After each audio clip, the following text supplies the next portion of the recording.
আমাদেরকে এইভাবে মুসলমানদের বিজয় একদিন আসবে। আজ শুধু একা ইরান লড়তেছে, আজ ইরান শুধু একা লড়ছে, এমন একটা দিন আসবে গোটা বিশ্বের মুসলমান সব এক জায়গায় হয়ে যাবে। কবে আসবে না, যখন ইমাম মাহদী আলাইহিস সালাম আসবে। জোরে বলুন সুবহানাল্লাহ।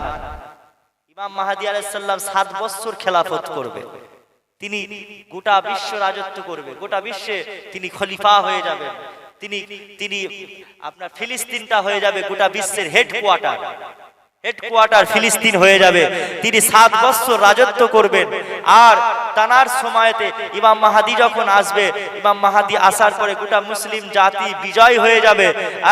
সারা পৃথিবীতে তিনি শান্তিতে ভরপুর করে দেবেন।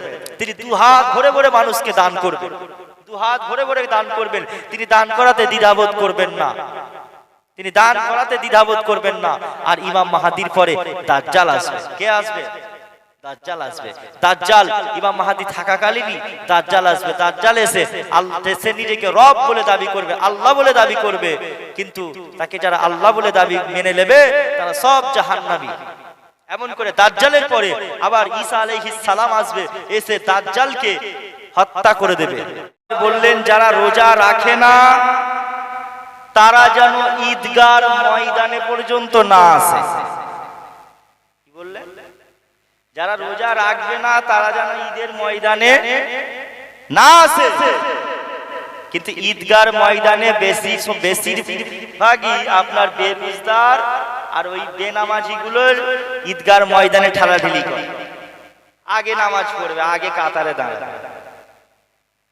আর ঈদের নামাজ পড়েই তারপরেই আবার বেরিয়ে পড়ে একটু খাওয়া দাওয়া করে কিছু মদ খেয়ে আবার মাতাল হয়ে গেল। আপনারা শুনলে অবাক হয়ে যাবেন। আমার নিজের গ্রামের কথা বলছি, আমার নিজের এলাকার কথা বলছি। একটা মানুষ সারা মাসটা, রোজার মাস আজান দিয়েছে মসজিদে, 5টা ওয়াক্তের নামাজের আজান দিয়েছে, সাহারির সময় ডেকে দিয়েছে। সেই মানুষটা 5টা ওয়াক্তের নামাজ আদায় করেছে। ঈদের দিন যখন যেদিন এসেছে, ঈদের দিনকে যখন তাকে মাইনে দেওয়া হয়েছে রোজার মাসের ওই ডাকার জন্য, সাহারির জন্য বা আজান দেওয়ার জন্য তাকে মুয়াজ্জিন হিসাবে রাখা হয়েছে, মাইনে দেওয়া হয়েছে। সে মাইনের টাকা নিয়ে মদ খেয়ে, আর আমাদের ওইদিকে ঈদ মেলা হয়, সেই ঈদ মেলাতে গিয়ে মাতাল হয়ে বসিয়েছে। আপনারা অবাক হয়ে যায়, দু এক বছর আগের ঘটনা। বুঝতে পারছেন? একটা মানুষ রমজান মাসে মুয়াজ্জিনি করেছে, ঈদের দিনকে মদ করে মাতাল হয়ে ঘুরছে।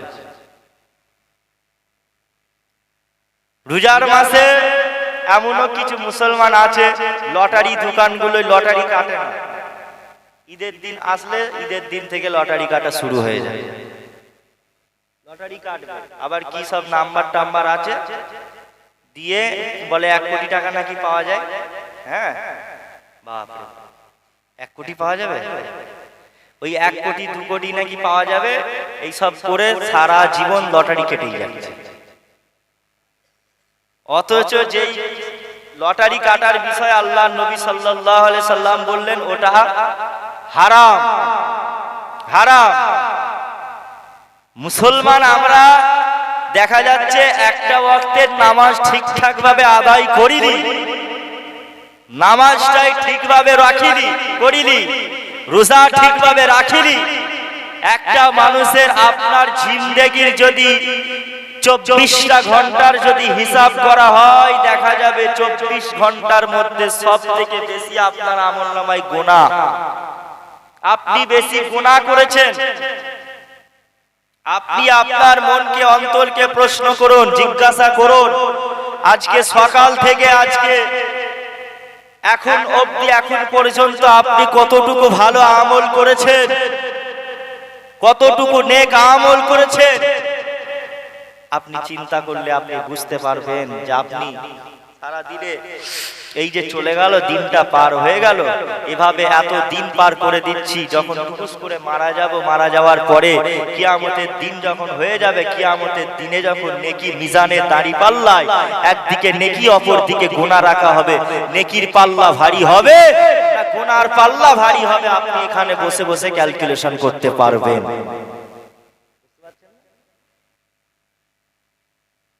আমরা ঈদের আনন্দ খুশি করছি, মানাচ্ছি, ভালো জিনিস।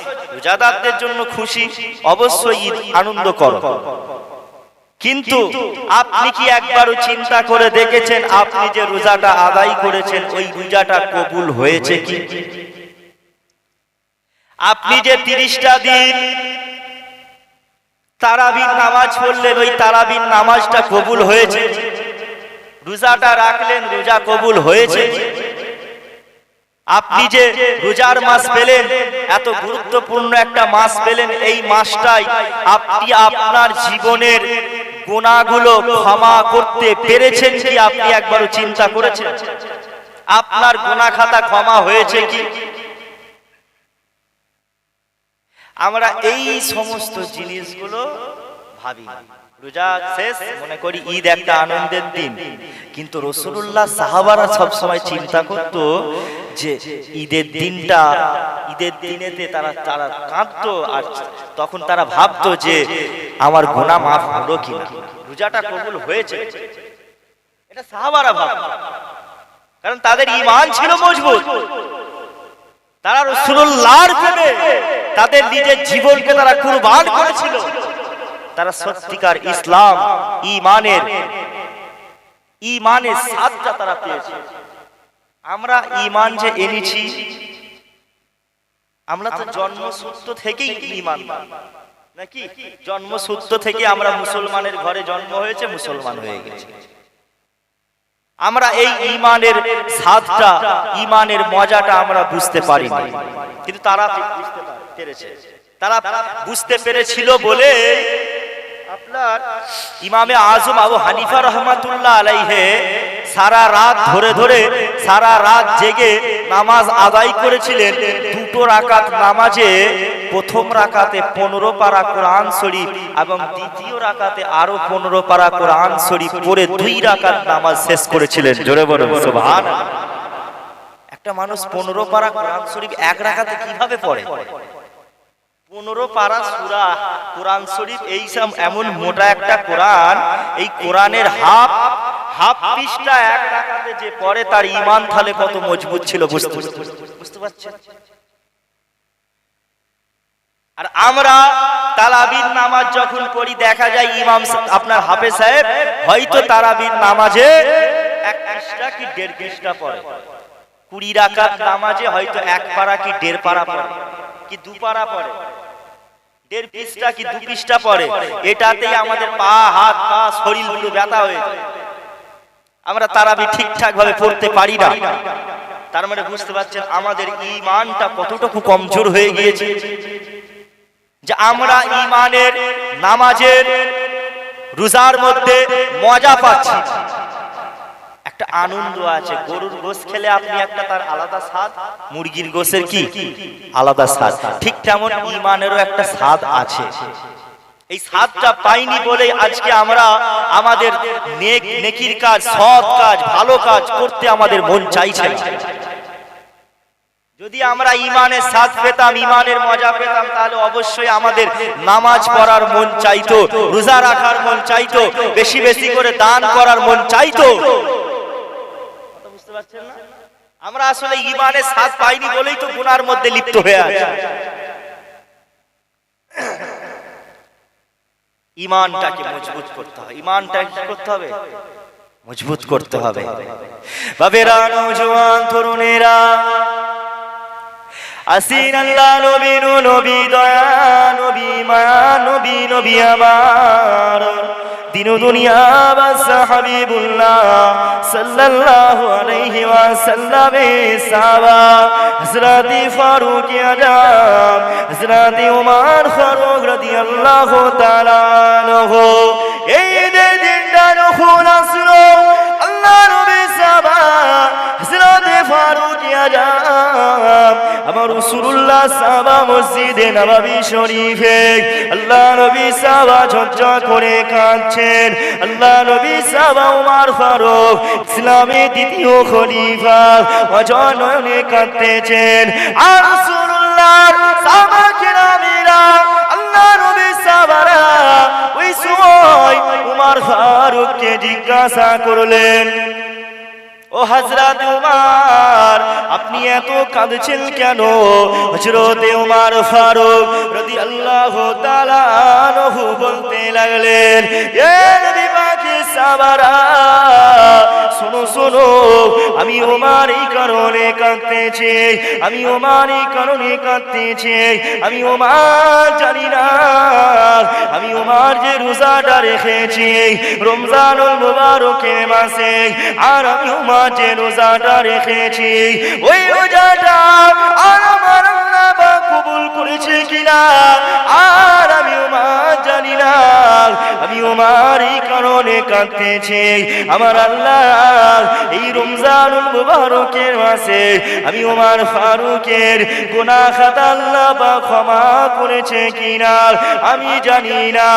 এ যুবকেরা, আপনারা তরুণেরা, আমার রাসূলুল্লাহ দিওয়ানারা, এমন করে সাহাবা হুজুরেরা ঈদের দিনে আল্লাহর কাছে আরো বেশি বেশি করে কাঁদতেন। আর ফারুক আজম হযরত উমর ফারুক রাদিয়াল্লাহু তাআলা আনহু ওই সময় এমন করে আল্লাহ পাকের কাছে দোয়া করতে লাগলেন, ও রব্বি আল্লাহ, আমি উমর ফারুককে আল্লাহ পাক ক্ষমা করে দেন। আল্লাহ পাক যদি কাল কিয়ামতের ময়দানে, হাসরের ময়দানে যখন আমার আল্লাহ জিজ্ঞাসা করবে, উমর, আমি আল্লাহ পাক তোমাকে দুনিয়া জমিনে পাঠিয়েছিলাম, ও হযরত উমর, তুমি তোমার রোজাটাকে আমি আল্লাহ পাক কবুল করে নি। ওই সময় আমি উমর আল্লাহ পাকের দরবারে কিভাবে মুখ দেখাবো? ইমামে সাহাবা হুজুরেরা, আল্লাহ নবী সাহাবারা ওই দিনটা যখন আসলো, আর আমার রাসূলুল্লাহ সাহাবা হযরত আনাস রাদিয়াল্লাহু তাআলা আনহু আল্লাহ নবীর বাড়িতে চলে আসলেন। আল্লাহ নবীর বাড়িতে আসার পরে আল্লাহ নবীকে সালাম খানা দিলেন, ইয়া রাসূলুল্লাহ হাবিবাল্লাহ, হুজুর আজকে তো ঈদের দিন। আল্লাহ নবী ওই সময় বলতে লাগলেন, ও হযরত আনাস, আজকে ঈদের দিন, খুশির দিন, আর এই খুশি দিনেতে এমন করে তুমি আমার সাহাবাদের জানিয়ে দিলাম তারা যেন নতুন জামা কাপড় পরে, যদি নতুন জামা কাপড় না থাকে পরিষ্কার পরিচ্ছন্ন জামা যেন পরে। কেন পরবে? ঈদের দিনে ময়লা জামা তো পরতে পারে, কেন পরবে? কারণ এই রোজার পরে ঈদটা হচ্ছে একটা গুরুত্বপূর্ণ একটা দিন, ঈদটা হচ্ছে একটা গুরুত্বপূর্ণ উপহার, যে এই যেই উপহারটা আল্লাহ রাসূল সাল্লাল্লাহু আলাইহি ওয়াসাল্লাম বলছে, বান্দা তোমাকে যে আল্লাহ নিয়ামত দিয়েছে, কি নিয়ামত? তোমাকে যদি আল্লাহ একটা জামা কিনার যদি আল্লাহ অর্থ দেয়, সে জামা যদি তোমার থাকে, পরিষ্কার পরিচ্ছন্ন করে সেটা তোমাকে পড়তে হবে, আল্লাহর নিয়ামতের মর্যাদা গুরুত্ব দিতে হবে। নাহলে কেউ তার জামা, ভালো জামা আছে, সেই ভালো জামা থাকার পরে যদি ছিঁড়া ফাটা এটা ওটা জামা পড়ে গেলে তাহলে আল্লাহর নিয়ামতের সে অকৃতজ্ঞ হলো। আল্লাহ যে তাকে একটা ভালো উপহার দিয়েছে, জিনিস দিয়েছে, সেটার কি অকৃতজ্ঞ হলো। এই জন্য রাসূল পাক সাল্লাল্লাহু আলাইহি ওয়াসাল্লাম বলছে, এমনিতে ইসলাম ধর্মে পরিষ্কার পরিচ্ছন্ন হচ্ছে ঈমানের অঙ্গ। পরিষ্কার পরিচ্ছন্ন ঈমানের অঙ্গ। সব সময় পরিষ্কার পরিচ্ছন্ন থাকার চেষ্টা করবে। এমন করে রাসূল পাক সাল্লাল্লাহু আলাইহি সাল্লাম ঈদগার ময়দানে ঈদের কথা, রাসূল পাক সাল্লাল্লাহু আলাইহি সাল্লামের সাহাবাদের ঈদটা কেমন ছিল, আমাদের ঈদ আর তাদের ঈদটা কেমন ছিল, একটু শুনবেন তো আপনারা? নাকি শুনবেন তো? আল্লাহ রাসূল সাল্লাল্লাহু আলাইহি সাল্লাম এমন করে ঈদগার ময়দানে গেলেন, যাওয়ার পূর্বে রাসূল পাক সাল্লাল্লাহু আলাইহি সাল্লাম 3টে খেজুর খেলেন। 3টে খেজুর খেয়ে আল্লাহ নবী বললেন যে ঈদগার ময়দানে যাওয়ার আগে মিষ্টি মুখ করে যাওয়াটা হচ্ছে সুন্নাত। এটা রাসূল পাক সাল্লাল্লাহু আলাইহি সাল্লামের কি সুন্নাত। সুন্নাত শব্দে সুন্নাত কাকে বলে? সুন্নত তাকেই বলে রাসূল পাক সাল্লাল্লাহু আলাইহি সাল্লাম যেটা করেছেন, যেটা আদেশ করেছেন, যেটা তিনি তেনার ব্যক্তি জীবনে করেছেন, সেটা হচ্ছে রাসূল পাক সাল্লাল্লাহু আলাইহি সাল্লামের সুন্নাত। নবী পাকেরও সুন্নত আছে, সাহাবাদেরও সুন্নত আছে। নবী পাকেরও সুন্নত আছে, সাহাবাদের তানারও সুন্নত আছে। আমরা যেমন 20 রাকাত তারাবির নামাজ পড়ি, এটা হচ্ছে দ্বিতীয় খলিফা হযরত ফারুকে আযমের সুন্নাত। কার? হযরত ওমর ফারুক, যিনি ছিলেন ইসলামের দ্বিতীয় খলিফা। ইসলামের কি দ্বিতীয় খলিফা। গোটা বিশ্বের অর্ধেক পৃথিবী যাকে আল্লাহ শাসন করার ক্ষমতা দিয়েছিলেন, অর্ধেক পৃথিবীর ক্ষমতা আল্লাহ তাকে দান করেছিলেন। গোটা এই নরেন্দ্র মোদী আজকে একটা দেশের ক্ষমতা পেয়ে বিশাল বাড়াবাড়ি করছে। আমেরিকা ডোনাল্ড ট্রাম্প আমেরিকার একটা দেশের ক্ষমতা পেয়ে সে বিশাল, যেন মনে করছে আমি বিশাল বাহাদুরি দেখাচ্ছে। নেতানিয়াহু ইসরায়েলের প্রেসিডেন্ট একটা দেশের ক্ষমতা পেয়ে সে তার বিশাল তার ক্ষমতার বাহাদুরি করছে। কিন্তু এই রকম করে উমর ফারুক ছিল এই গোটা মুসলিম, এই গোটা বিশ্বের অর্ধেক পৃথিবী সে শাসন করেছিল। জোরে বলো সুবহানাল্লাহ। তাদের ব্যক্তি জীবন কেমন, এদের ব্যক্তি জীবনটা কেমন? তাদের রাজনৈতিক জীবন কেমন ছিল, এদের রাজনৈতিক জীবনটা কেমন? হযরতে উমরের মতন আর নেতা পৃথিবীতে আসবে না। ঈদের সময়ে হযরতে উমর ফারুক রাদিয়াল্লাহু তাআলা আনহু ছেলেকে একটা জামা কিনে দিতে পারে। হযরতে উমর ফারুক হুজুর ঈদের সময় নিজের ছেলেকে যে একটা জামা কিনে দেবে নতুন, সেই জামা কিনে দেওয়ার মতন অর্থ উমর ফারুকের ছিল না। অথচ তিনি খলিফা, গোটা বিশ্বের পৃথিবীর অর্ধেক শাসনভার তার হাতে দেওয়া হয়েছিল। গোটা বিশ্বের জমিনে পৃথিবীর শাসনভার যদি বলা হয় পৃথিবী রাজত্ব করেছিল, যেমন একজনের নাম হলো ফেরাউন। কি নাম? ফেরাউন, যাকে আল্লাহ এই গোটা পৃথিবী, এই আমেরিকা, পাকিস্তান, ভারত, বাংলাদেশ, এই সমস্ত দেশ নয়, গোটা পৃথিবীর শাসন ক্ষমতা ফেরাউনকে দেওয়া হয়েছে। আজও মানুষ ফেরাউনের লাশ দেখার জন্য মিশরের জমিনে যায়। জুলকারনাইনকে আল্লাহ পাক গোটা বিশ্বের জমিনে, গোটা বিশ্বের শাসনভার ক্ষমতা তার হাতে দিয়েছিলেন। সেই বিশ্ব, গোটা পৃথিবী রাজত্ব করেছিল জুলকারনাইন, যিনি ইয়াজুজ মাজুজদের যে জাতি কিয়ামতের আগে বের হবে, ওই জাতিকে যিনি প্রাচীর দিয়ে, সেই প্রাচীরের ভেতরে সবাইকে রেখে দিয়েছিলেন। যে প্রাচীরটা তারা প্রতিদিন জীব দিয়ে কি করছে, যখন সকাল হয়ে যাচ্ছে, রাত হয়ে যাচ্ছে, তখন তারা আবার বলছে আমরা আগামীকাল আবার আসবো, এসে আবার আমরা এই বাকি প্রাচীরটা ভেঙে দেবো। দেখা যাচ্ছে তারা যখন পরের দিন আসছে, এসে দেখছে আবার সেই একই প্রাচীর হয়ে যাচ্ছে, বিশাল প্রাচীর। যেই প্রাচীরের ভেতরে লক্ষ লক্ষ ইয়াজুজ মাজুজ আছে। কোথায় আছে না? পৃথিবীর পশ্চিম প্রান্তে, শেষ পুরো কিনারায়, পশ্চিম প্রান্তের পুরো শেষ কিনারায় জুলকারনাইন তখন ওই ইয়াজুজ মাজুজ মানুষদের উপরে অত্যাচার করত। ইয়াজুজ মাজুজদেরকে হুজুর তিনি আল্লাহর সাহায্যে একটা বিরাট প্রাচীর করে তৈরি করে রেখে দিয়েছে। সেখানে ইয়াজুজ মাজুজের একটা জাতি, লক্ষ লক্ষ জাতি আছে। যেই ইয়াজুজ মাজুজকে যখন আল্লাহ পাক হুকুম করবে, তারা যখন বলবে ইনশাআল্লাহ, একটা মাত্র শব্দের কত বড় পাওয়ার দেখেন। লক্ষ আপনার হাজার হাজার বছর ধরে সেই জায়গাতে তারা জিভ দিয়ে দিয়ে চাটছে, কিন্তু আজও পর্যন্ত তারা সেই প্রাচীর ভাঙতে পারেনি।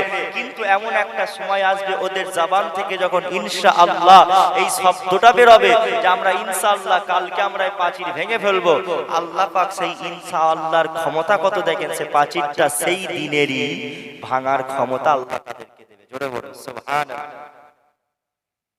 কিন্তু আমরা কোনো কাজ শুরু করার আগে ইনশাআল্লাহ অনেকে বলি না। বলবেন, দেখবেন আল্লাহর সাহায্য অটোমেটিক আসবে আপনার উপরে।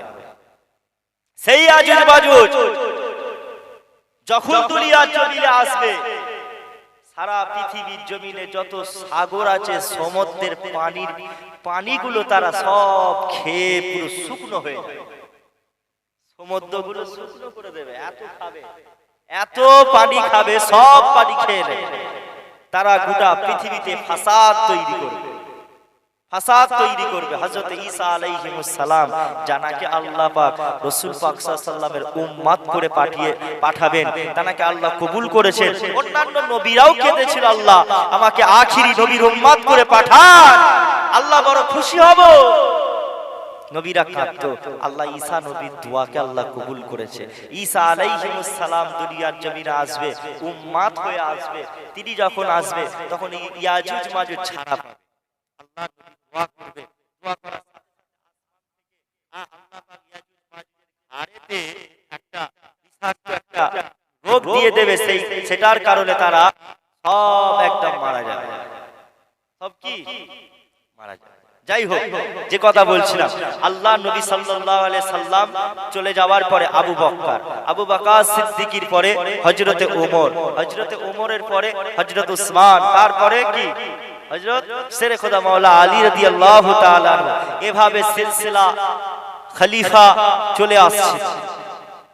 ওমর ফারুক হুজুর তিনি ঈদের দিনে একটা জামা কিনে দেবে, অর্থ না। হযরত ফারুক আযম এমন করে তার স্ত্রী বলতে লাগলেন, ও আমার স্বামী, আর আপনার আমাদের সুলতান আব্দুল্লাহ জন্য কি আপনি জামা কিনবেন না?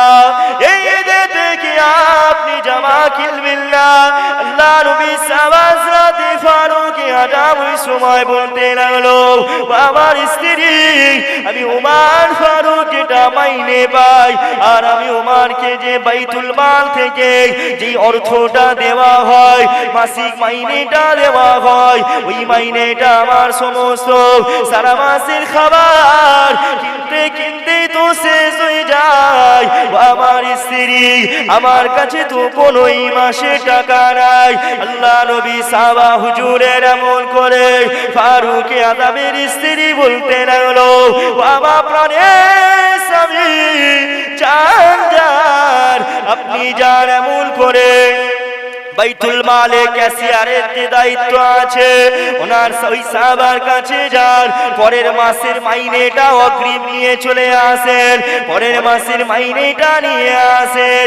এমন করে ফারুক আযম হুজুর আমার চিঠিখানা লিখলেন।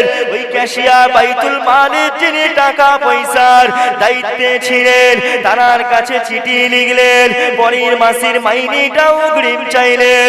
এ যুবকেরা, তরুণী, আল্লাহ নবী সাহাবাক ওই চিঠিখানা দেখা পরে ওই চিঠিখানা হাতে করে নিয়ে এমন অবস্থায় বলতে লাগলেন, আল্লাহ নবী সাহাবা ফারুক আযমকে ডাকলেন, ও হযরত ওমর, আর আপনি যে কথাটা লিখেছেন, পরের মাসের মাইনেটা যে আপনি চেয়ে নিচ্ছেন, পরের মাসের মাইনেটা যে আপনি অগ্রিম নিয়ে নিতে চাইছেন, আপনি কি আমি আপনার কাছে দুটো শর্ত রাখবো, এই দুটো শর্ত যদি আপনি পূরণ করতে পারেন তাহলে আপনাকে আমি পরের মাসের মাইনেটা দিয়ে দেবো। এ যুবকেরা, তরুণীরা, আল্লাহ নবী সাহাবা ফারুক আযমকে বলতে লাগলেন, ও হযরত ওমর, আপনি কি আমাকে গ্যারান্টি দিতে পারবেন আপনি কি পরের মাস পর্যন্ত বেঁচে থাকবেন? যদি আপনি বেঁচে থাকেন, যদি আপনি বেঁচে থাকার গ্যারান্টিটা আমাকে দিতে পারেন, তাহলে আমি আপনাকে পরের মাসের অগ্রিম মাইনেটা দিয়ে দেব। হযরত ওমর, আপনি কি আমার দ্বিতীয় শর্ত হলো আপনি কি পরের মাস পর্যন্ত আপনাকে কি জনগণ ক্ষমতায় রাখবে, আপনি পরের মাস পর্যন্ত কি এই প্রধানমন্ত্রী, এই নেতা, রাষ্ট্রের খলিফা হিসাবে থাকবেন? এই গ্যারান্টিটা যদি আপনি আমাকে দিতে পারেন তাহলে আমি আপনাকে পরের মাসের মাইনেটা দিয়ে দেব। এমন করে ফারুক আযম ঝরঝর করে কাঁদতে লাগলো, না না না না, আমি ওমর এমন করে আমি জানি না আমি ওমর কখন মারা যাব, আমি জানি না, আর আমি যে সামনে মাস পর্যন্ত ক্ষমতায় থাকবো এটাও আমি জানি না। এ যুবকেরা, তরুণীরা, তাদের অন্তরে এমন ভয় ছিল, তাদের অন্তরে এমন আল্লাহর পাকের ভয় হয়েছিল। এই তো আমার আল্লাহ জানিয়ে দিলেন, ইয়া আইয়ুহাল্লাযীনা আমানু তাকুল্লাহ, হে ঈমানদারেরা তোমরা আমি আল্লাহ আমাকে ভয় করো, ভয় করার মতন করো। শুধু মুখে বললে হবে না আমি আল্লাহকে ভয় করি আর আমি জাহান্নামকে ভয় করি, এটা মুখে বললে হবে না, অন্তর থেকে মানতে হবে। শুধু মৌখিকে বললে হবে যে আমি জাহান্নামকে ভয় করি, কবরকে ভয় লাগে, মৌখিকে বলছেন, প্র্যাকটিক্যালে সেই কবরকে যে আপনার ভয় লাগে, সেই জাহান্নামকে যে আপনার ভয় লাগে, সেই জাহান্নামে না যাওয়ার জন্য আপনি কি কোন আমলগুলো আপনি গুছাতে পেরেছেন, কোন আমলগুলো আপনি করতে পারছেন? কথা আমার বুঝতে পারছেন? শুধু মুখে বললে হবে, মৌখিক ভাবে শুধু রাসূলুল্লাহকে ভালোবাসি। এক্ষুনি যদি বলি কে কে রাসূলুল্লাহকে ভালোবাসেন, সবাই মিলে বলবেন হ্যাঁ ভালোবাসি। রাসূলুল্লাহকে যারা ভালোবাসবে সবাই হাত তুলবে, দেখা যাবে সবাই বলবে রাসূল পাক সাল্লাল্লাহু আলাইহি ওয়াসাল্লামকে আমরা ভালোবাসি। যে নবীকে ভালোবাসবে সে কি কখনো মদ খেতে পারবে? যে রাসূলকে ভালোবাসবে সে কখনো সুদ খেতে পারবে? যে রাসূলুল্লাহকে ভালোবাসবে সে লটারি কাটতে পারবে? যে রাসূলুল্লাহকে ভালোবাসবে সে বেনামাজি থাকতে পারবে? যে রাসূলুল্লাহকে ভালোবাসবে সেই মানুষগুলো গাঁজা খেতে পারবে কখনো? রাসূলুল্লাহ গাঁজার পক্ষে না বিপক্ষে?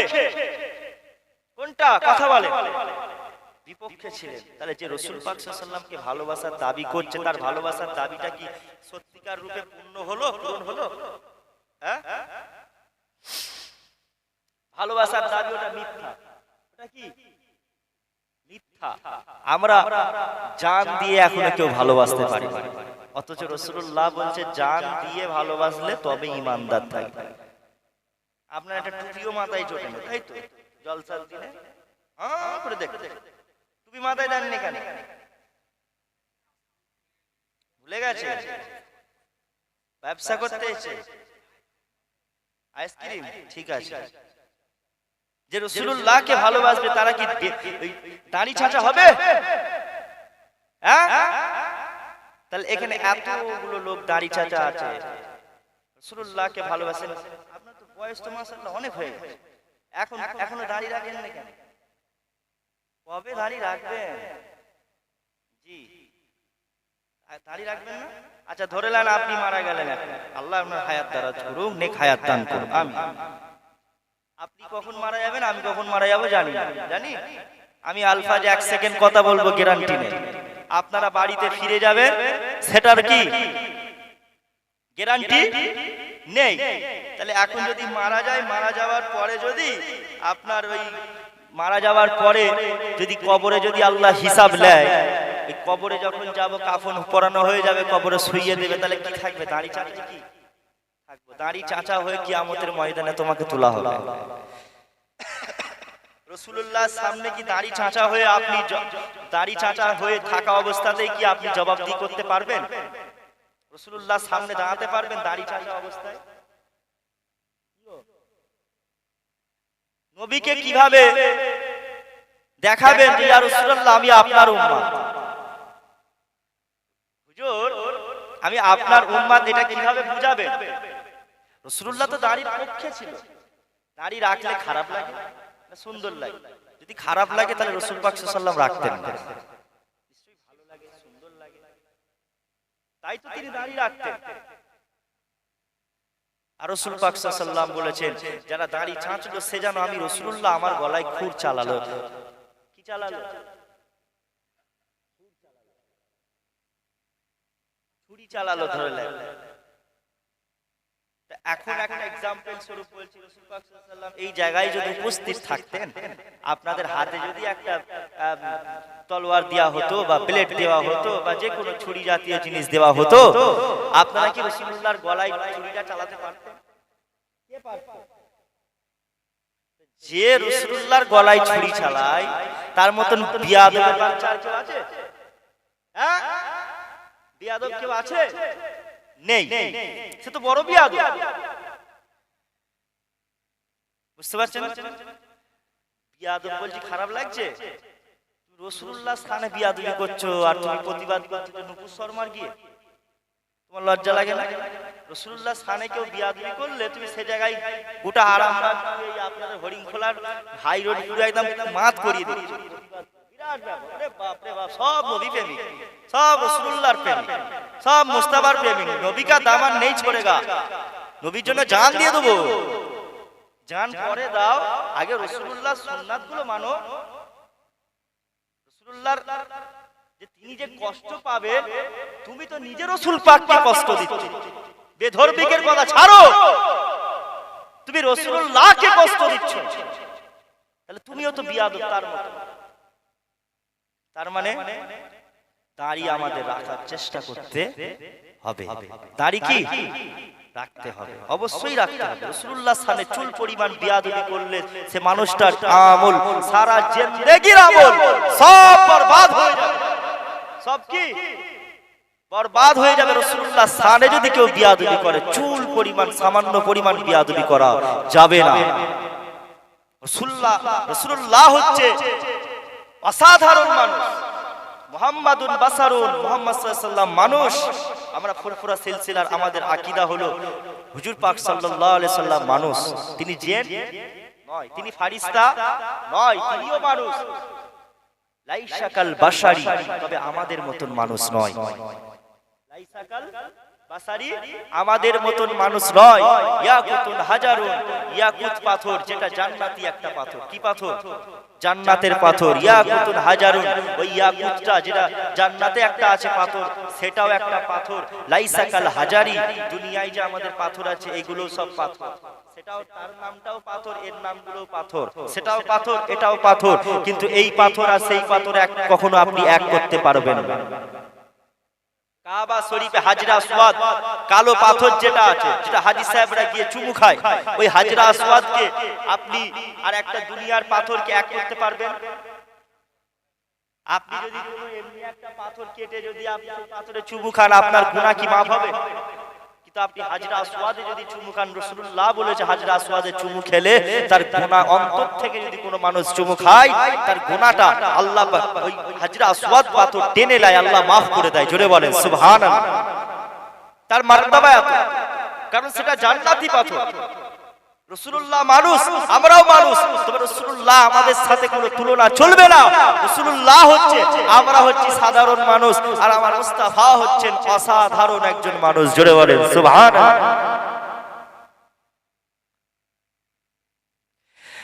বাবেরা, নওজোয়ান তরুণেরা, তাসির পরিবর্তন হয়ে যান।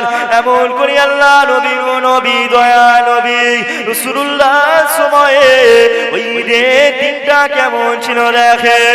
আল্লাহ নবীর কন্যা হযরতে খাতুনে জান্নাত হযরতে ফাতেমা জোহরা রাদিয়াল্লাহু তাআলা আনহা, আল্লাহ নবীর দুই নাতি হযরত ইমামে হাসান, হযরত ইমামে হুসাইন রাদিয়াল্লাহু তাআলা আনহুমা, তাদের কেমন ছিল আল্লাহ নবী সাহাবা হযরত শেরে খুদা মাওলা আলী রাদিয়াল্লাহু তাআলা আনহু। সাহাবাদের একটা গুণ ছিল, সাহাবারা তারা রাসূলুল্লাহর কদমে, রাসূলুল্লাহর জন্য, আল্লাহর জন্য, ইসলামের জন্য তারা তাদের সমস্ত অর্থগুলো আল্লাহর রাস্তায় দান করে দিতেন। রাসূলুল্লাহ যখনই বলতেন বাবা সাহাবারা বাইতুল মালে তোমরা দান করো, সাহাবারা কি করতেন? সব বাড়িতে যা আছে সব কিছু নিয়ে চলে আসতেন। এমনকি হাঁড়ি পিঁড়ি যা থাকতো, রান্নার যাবতীয় জিনিস যদি কোনো বস্তু থাকতো সেগুলো সব রাসূলুল্লাহর সামনে হাজির করে দিতেন। আবু বকর, রাসূলুল্লাহ বললেন আবু বকর সব ঘর থেকে নিয়ে চলে এসেছে। ইয়া রাসূলুল্লাহ আপনার কদমে সব দিয়ে দিলাম, আমার কিচ্ছু লাগবে না। আবু বকর তুমি কিচ্ছু রাখোনি? না ইয়া রাসূলুল্লাহ ঘর ছাড়া আমার কিচ্ছু নেই, সব দিয়ে দিলাম। তাদের মন মানসিকতা এমন ছিল, তারা রাসূলুল্লাহর কদমে এমন ভাবে দান করতেন। আর এখনকার মানুষ ফিতরা দিতে গেলে কলজে ফেটে। ঈদের দিনে, ঈদের আগে ফিতরা দিতে যাবে, এতিমদের কারে, গরিবদের, অসহায় মানুষদের ফিতরা দেবে, সেটাতে কলজে ফেটে যাচ্ছে। বুঝতে পারছেন? অথচ রাসূলুল্লাহ বলেছে ফিতরা আদায় করো, তারপরে ঈদগার ময়দানে যাবে। যাকাত দাও, যাকাতের অঙ্কই হিসাবই করতে পারে কত টাকা কি জাকাত হলো নিজেই জানে। আপনার ওই সম্পদগুলো ওই সব কবরে কি হবে বলেন তো? সব সাপ হয়ে যাবে। সব কি? সাপ, বিচ্ছু। রাসূলুল্লাহ বলেছে এই কথাটা যে যে সমস্ত মানুষেরা যাকাত দেয় না তাদের সেই সম্পদগুলো কবরেতে সব সাপ বিচ্ছু হয়ে গিয়ে তাদেরকে কামড়াতে থাকবে, তাদেরকে সারা জীবন কষ্ট দেবে, কিয়ামত পর্যন্ত তাদের কামড়াবে। কিন্তু মানুষ আমরা দেখতে পাবো না। আপনি একটা কবর খোলেন, হয়তো তার কবরে আপনি আযাব, কোন কবরে যদি খোলেন সে কবরে কি আযাব হচ্ছে সেই আযাবটা আপনি হয়তো দেখতে পাবেন না। কেন দেখতে পাবেন না? না আপনার চোখটা, সেই চোখটা দেওয়া হয়নি। যে মানুষটা মারা যায় মৃত্যুর পরে সে মানুষটার জীবন্ত মানুষদের কাছ থেকে তাকে আড়াল করে রাখা হয়, জীবিত মানুষদের কাছ থেকে মৃত ব্যক্তিকে আড়াল করে রাখা হয়। একটা মৃত ব্যক্তি চেল্লালেও আমরা শুনতে পাবো না, তার কবরে যদি আগুন দাও দাও করে জ্বলে সেটাও আমরা হয়তো একটা খুললে দেখতে পাবো না। বাবেরা নওজোয়ান তরুণেরা আসিন আলোচনা লিখে এগিয়ে যায়। আল্লাহ নবী নবী দয়া নবী নবী আমার এ নওজোয়ানেরা হুজুর আমার জানিয়ে দিয়েছে আমার উম্মত উম্মতিরা শুনে রাখো, আমি রাসূলুল্লাহ জানিয়ে দিলাম এমন করে তোমরা যাকাত দেবে বেশি বেশি করে, আল্লাহর রাস্তায় দান করবে। কেননা আল্লাহ পাক বান্দারা যখন আল্লাহর রাস্তায় বেশি বেশি করে দান করে আমার আল্লাহ ওই বান্দা বান্দির উপরে খুশি হয়ে যায়। আপনি যদি 1 টাকা দান করেন, যে পয়সাটা আপনি দান করেছেন ওই দানটা যদি আল্লাহকে খুশি করার জন্য হয়, ওই দানটা যদি কোনো মানুষকে দেখানোর জন্য না হয়, আমার আল্লাহ ওই দানের বরকতে কাল কিয়ামতের ময়দানে আপনাকে নাজাত দিয়ে দেবে। ভাই মুরব্বিদের নামে যদি দান করেন, আমার রাসূলুল্লাহ সাহাবা হুজুর জানিয়ে দিলেন বাবা সাবারা, বাবা সাবারা ইজা মাতাল ইনসানু ইন কাতাও আনহু আমালুহু, মানুষ যখন মৃত্যুবরণ করে, মানুষ যখন মারা যায়, মানুষ যখন মৃত্যুবরণ করে তার সব আমলি দরওয়াজা বন্ধ হয়ে যায়, আমলি দরওয়াজা বন্ধ হয়ে যায়। মানুষ যখন মারা যায় আর নামাজ পড়তে পারে না, মানুষ যখন মারা যায় রোজা রাখতে পারে না, মানুষ যখন মারা যায় হজ করতে পারে না, দান খয়রাত করতে পারে না, সমস্ত ভালো আমলের দরওয়াজা বন্ধ হয়ে যায়। বাবা সাবারা ইল্লা বিসালাসাতি আশিয়াইন, তবে বাবা সাবারা 3টে আমল খোলা থাকে, মৃত ব্যক্তির জন্য 3টে আমলের দরজা খোলা থাকে। ওই আমলগুলোর মধ্যে 1 নাম্বার হচ্ছে ইল্লা মিন আশিয়াত ইজা মাতাল ইনসানু ইন কাতাও আনহু আমালুহু ইল্লা আও সাদাকাতিন জারিয়া। 1 নাম্বার হচ্ছে সাদকায়ে জারিয়া, প্রবাহিত দান। কি বললাম? সাদাকাতিন জারিয়া, প্রবাহিত দান, সাদকায়ে জারিয়া। আপনি যখন পিতা মাতার নামে যখন দান করবেন ওই দানটা আল্লাহ পাক কি ফেলে দেয়, ভাই মুরব্বিদের নামে যদি আপনি দান করেন সেই দানের সওয়াবটা আল্লাহ পাক ওই মৃত ব্যক্তির আমলনামায় লিখে দেয়। জোরে বলেন সুবহানাল্লাহ। কিন্তু ওই মৃত ব্যক্তিটা কি দানটা করলো?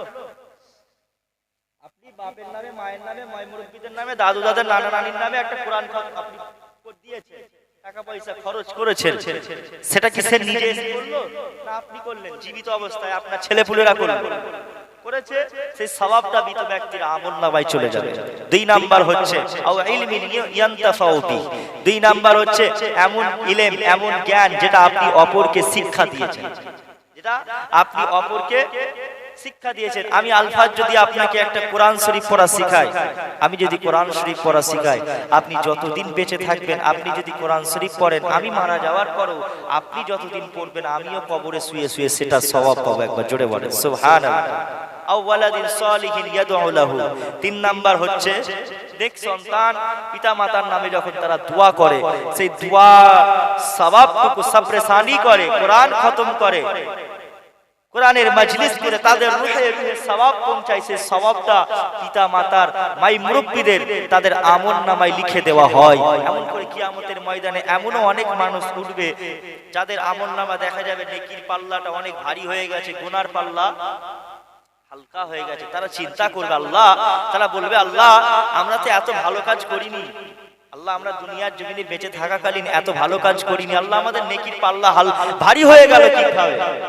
আল্লাহ পাক বলবে বান্দা তোমরা যে নেক সন্তান রেখে এসেছিলে সেই সন্তানগুলো তোমার পিতা না মাতার নামে মাই মুরব্বিদের নামে তারা দান খয়রাত করেছে, তারা সাদকা করেছে, তারা কোরআন শরীফ পড়েছে, তারা মজলিস কায়েম করেছে, তারা কোনো গানের, তারা কোনো ধামাকা ফাংশনে কোনো গুনাহের কাজে তারা টাকা পয়সা খরচ করেনি, তারা সৎ জায়গায় নেকির জায়গায় ভালো জায়গায় তারা খরচা করেছিল, সে সওয়াবগুলো তোমাদের আমলনামায় লিখে রাখা হয়েছে। জোরে বলুন সুবহানাল্লাহ।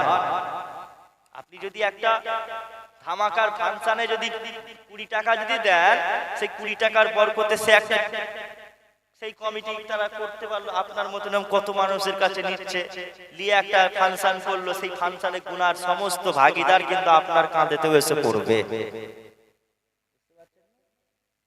তাহলে সৎ জায়গায় ভালো জায়গায় দান করতে হবে, কোন জায়গায়? ভালো জায়গায়। দরুদ শরীফ আল্লাহ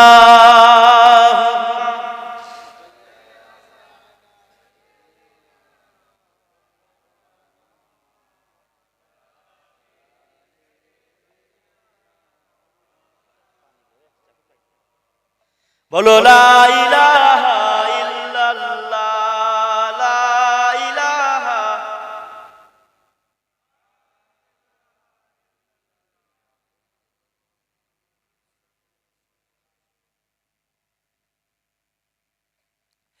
আমার সব আয়োজন তোমায় ঘিরে হে রাসূল, দেহের হৃদি বিছানায় প্রেমে জড়ানো হে রাসূল।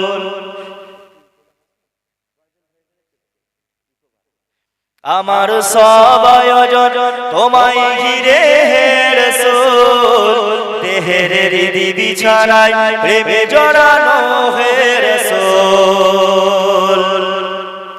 কথার তালে গানো সুরের দ্বারা হে রাসূল, নিকষ কালোর মাঝে চন্দ্র তুমি হে রাসূল। কথার তালে গানো সুরের দ্বারা হে রাসূল, নিকষ কালোর মাঝে চন্দ্র তুমি হে রাসূল। আমার সব আয়োজন তোমায় ঘিরে হে রাসূল, দেহের হৃদি বিছানায় প্রেমে জড়ানো হে রাসূল। জোরে বলেন না সুবহানাল্লাহ। আরেকটু ভাববাদের সাথে সবাই মিলে বলে সুবহানাল্লাহ। আমার সব আয়োজন তোমায় ঘিরে হে রাসূল, দেহের হৃদি বিছানায় প্রেমে জড়ানো হে রাসূল। কাজের বাগান জুড়ে তোমায় রাখি মমিনারায়, তোমার রবে খেলি সর্বক্ষণে জীবন চলায়। কাজের বাগান জুড়ে তোমায় রাখি মমিনারায়, তোমার রবে খেলি সর্বক্ষণে জীবন চলায়। তোমার রেখে যাওয়া, তোমার রেখে যাওয়া অমর বাণীর হয় না কোল, রাতের প্রভাসে দিদিত রবি হে রাসূল। আমার সব আয়োজন তোমায় ঘিরে হে রাসূল, দেহের হৃদি বিছানায় প্রেমে জড়ানো হে রাসূল। তোমায় দেখব বলে ছুটে আসি, আমার নিদান কালে চাইব তোমায় খুঁজে বেশি। তোমায় দেখব বলে ছুটে আসি, আমার নিদান কালে চাইব তোমায় খুঁজে বেশি। জানি তোমায় ছাড়া বৃথা আমার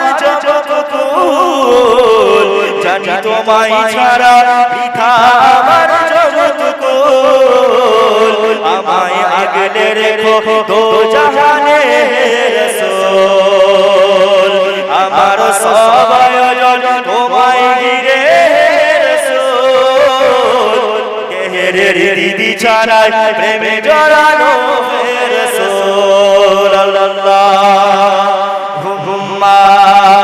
সাল্লি আলা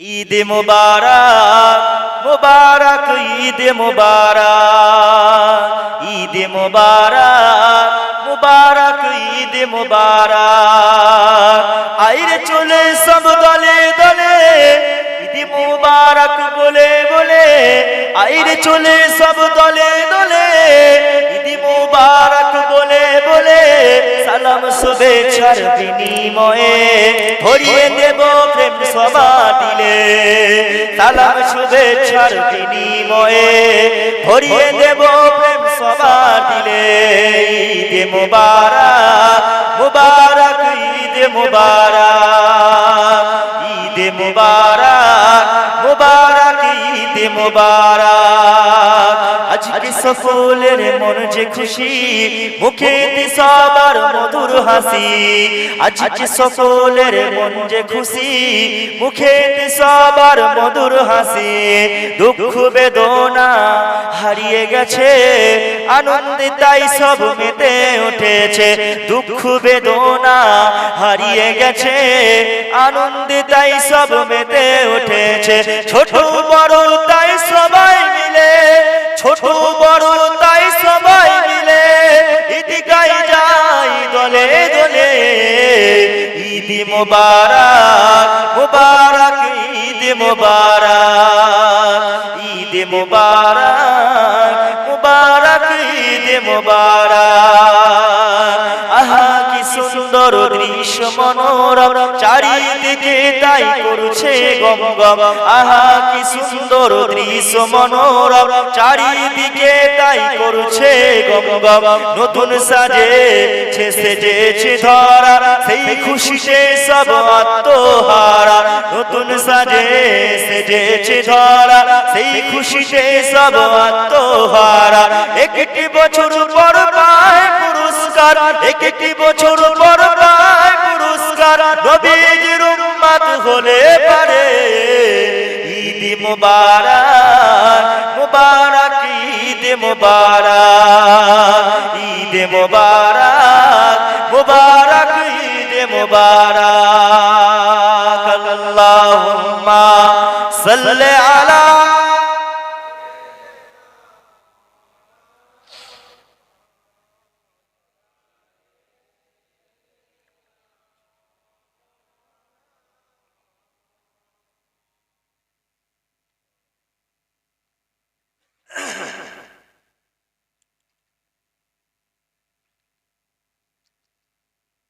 प्यारे हाजिराने मजलिस আমার ভাইজানেরা আল্লাহ রাসূল সাল্লাল্লাহু আলাইহি সাল্লামের সময় সাহাবাদের ঈদটা অন্য রকম ধরনের ছিল কেমন না সাহাবারা অনেক গরীব ছিলেন সাহাবারা কি বেশি সংখ্যক সাহাবারা গরীব ছিলেন এমন গরীব ছিলেন যে সাহাবাদের খাওয়া পর্যন্ত ঠিকঠাক হতো না এমনও গরীব ছিলেন আল্লাহ রাসূল সাল্লাল্লাহু আলাইহি ওয়াসাল্লামের এমনও সাহাবা ছিলেন একটাই মাত্র তার জামা কাপড় যে কাপড়টা ওই সাহাবা যখন আল্লাহ রাসূল সাল্লাল্লাহু আলাইহি ওয়াসাল্লাম দেখলেন ওই সাহাবাটা প্রত্যেকদিন নামাজ পড়তে আসলে ফজরের সময় নামাজ পড়ে তাড়াতাড়ি বাড়ি চলে যায় একদিন ওই আল্লাহ রাসূল সাল্লাল্লাহু আলাইহি ওয়াসাল্লাম সাহাবাকে জিজ্ঞাসা করলেন তুমি প্রতিদিন তাড়াতাড়ি বাড়ি চলে যাও কেন ফজরের নামাজ পড়ে ওই সাহাবা বলতে লাগলেন ইয়া রাসূলুল্লাহ সাল্লাল্লাহু আলাইহি সাল্লাম হুজুর আমার এই মাত্র একটাই জামা এই জামাটা যখন আমি পরে আসি আমার স্ত্রী তখন বাড়িতে উলঙ্গ অবস্থায় থাকে ইয়া রাসূলুল্লাহ হাবিবাল্লাহ, হুজুর আমি যখন আবার বাড়িতে চলে যাই, আমার স্ত্রীকে তখন এই জামাটা খুলে দিই, আমার স্ত্রী তখন এই জামাটা পরে ফজরের নামাজটা আদায় করে নেয়। কারণ ফজরের নামাজের ওয়াক্তটা অনেক, সময়টা অনেক কম, ফজরের নামাজের সময়টা অনেক কম, ওয়াক্তটা অনেক কম, তাই আমার স্ত্রী ওই কাপড়টা পরে আবার নামাজটা আদায় করে নেয়। যখন ও নামাজটা আদায় করে তখন আমি উলঙ্গ অবস্থায় থাকি। ইয়া রাসূলুল্লাহ, আমি আবার যখন বাইরে দিনের বেলায় কাজে বের হয় তখন আমি ওই জামাটা পরে নিই, আর আমার স্ত্রী তখন উলঙ্গ অবস্থায় থাকে। যেটা বলবেন না সুবহানাল্লাহ। পাঁচটা ওয়াক্তের নামাজ কিন্তু ছাড়ে না, একটা জামা পরে স্বামী স্ত্রী চালিয়ে দিচ্ছে, জীবন কাটিয়ে দিচ্ছে। আর তুমি আমি ঘরে লাট দিয়ে জামা, পাঞ্জাবি, ইটা ওটা সব জামা আছে। আল্লাহ ভালো রেখেছে, অনেক সুস্থ ভাবে রেখেছে, নিয়ামত আল্লাহ অনেক দিয়েছে আমাদের, কি দেয় নাই। আপনি আপনার লাইফে যদি হিসাব করেন, সাহাবাদের সময় ঠিকভাবে পানি পায় না, তবুও তারা নামাজ কিন্তু ছাড়ে না, আল্লাহর হুকুমগুলো ছাড়ে না। মদ জুয়া এই সমস্ত জিনিস থেকে তারা দূরে থাকতেন। আরে তারাও তো মানুষ ছিল না, জিন ছিল। সাহাবাদের স্ত্রীরা এমন ছিলেন, সাহাবাদের স্ত্রীদের গলার আওয়াজটা বাইরে যেত ঘরে। আর তোমার গ্রামের মেয়ে আমার গ্রামের মেয়ে চিল্লালে পারে ওই হরিংখোলা হুজুরের দরবার শরীফে শুনতে পাওয়া যায়। বুঝতে পারছেন না? আবার মেয়েদের গালাগালি তো অন্যরকম, মেয়েরা গাল এমন দিবে শয়তানও লজ্জা পেয়ে যাবে। ইবলিশ শয়তানও বলবি তো আমার থেকে বড় শয়তান, আমি ধোঁকা দিইনি, যা গালাগালি করতেছে। বুঝতে পারছেন না? শয়তানকে লাগে না, প্রয়োজন পড়ে না। ইবলিশ শয়তানকে প্রত্যেকটা মানুষের ধোঁকা দেওয়ার আর প্রয়োজন পড়ে না। কেন বলেন তো? আমাদের নফস বলে যে জায়গাটা আছে, এই নফস আমাদেরকে ধোঁকা দেয়। এই নফসকে আল্লাহ রাসূল সাল্লাল্লাহু আলাইহি ওয়াসাল্লাম বলে তোমরা কন্ট্রোল করো। আমাদের নফস খারাপ হয়ে গেছে, আমাদের নফস খারাপ হয়ে গেছে, গুনাহ করে করে করে করে আমাদের কলবটা কালো হয়ে গেছে। এই কলবটা পরিষ্কার আল্লাহর জিকিরের মাধ্যমে, আল্লাহর ইবাদতের মাধ্যমে এই কলব অন্তর পরিষ্কার করতে হবে। আমরা গুনাহ করে করে আমাদের নফসটা এতটা খারাপ হয়ে গেছে, ইবলিশ শয়তান আর ধোঁকা দিতে লাগে না। ইবলিশ শয়তানের কথা আল্লাহ রাসূল সাল্লাল্লাহু আলাইহি ওয়াসাল্লাম তো বলেছেন যে রমজানুল মুবারকের মাসে ইবলিশ শয়তানকে শিকল দিয়ে বেঁধে রাখা হয়। কথা ঠিক না বেটি? বেঁধে রাখা হয়। ইবলিশকে যখন বেঁধে রাখা হয় তো একটা ছেলে আর একটা মেয়েকে নিয়ে পালায় কিভাবে? রোজার মাসে ইবলিশকে যদি বেঁধে রাখা হয় তাহলে একটা মানুষ রোজা না রেখে দিনের বেলায় খায় কিভাবে? কথা বলে কিভাবে খায়? ইবলিশকে যদি বেঁধে রাখা হয় তাহলে মেয়ে ঝগড়া হচ্ছে কি করে রোজার মাসে? তার মানে বুঝে গেল ওই সমস্ত মানুষদের, আমাদের নফসটা এমনই খারাপ হয়ে গেছে যে আমরা গুনার কাজটাও আমাদের ইবলিশ শয়তানকে প্রয়োজন পড়ে না ধোঁকা দেওয়ার। আমরা নিজেরাই এখন মানুষ রূপে শয়তান হয়ে গেছে। বললাম মানুষ নামক শয়তান হয়ে গেছে, ইবলিশকে আর প্রয়োজন পড়ে না। মেয়েদের পর্দা জিনিস উঠে গেছে, মহিলাদের পর্দা করতে হবে, এই পর্দা জিনিসটাই উঠে গিয়েছে। আর আম্মা আয়েশার পর্দা এমন ছিল, ঈদের দিনে আম্মা জান আয়েশা সিদ্দিকা রাদিয়াল্লাহু তাআলা আনহাকে আল্লাহ নবী বললেন, আয়েশা চলো মসজিদে নববী শরীফের বাইরে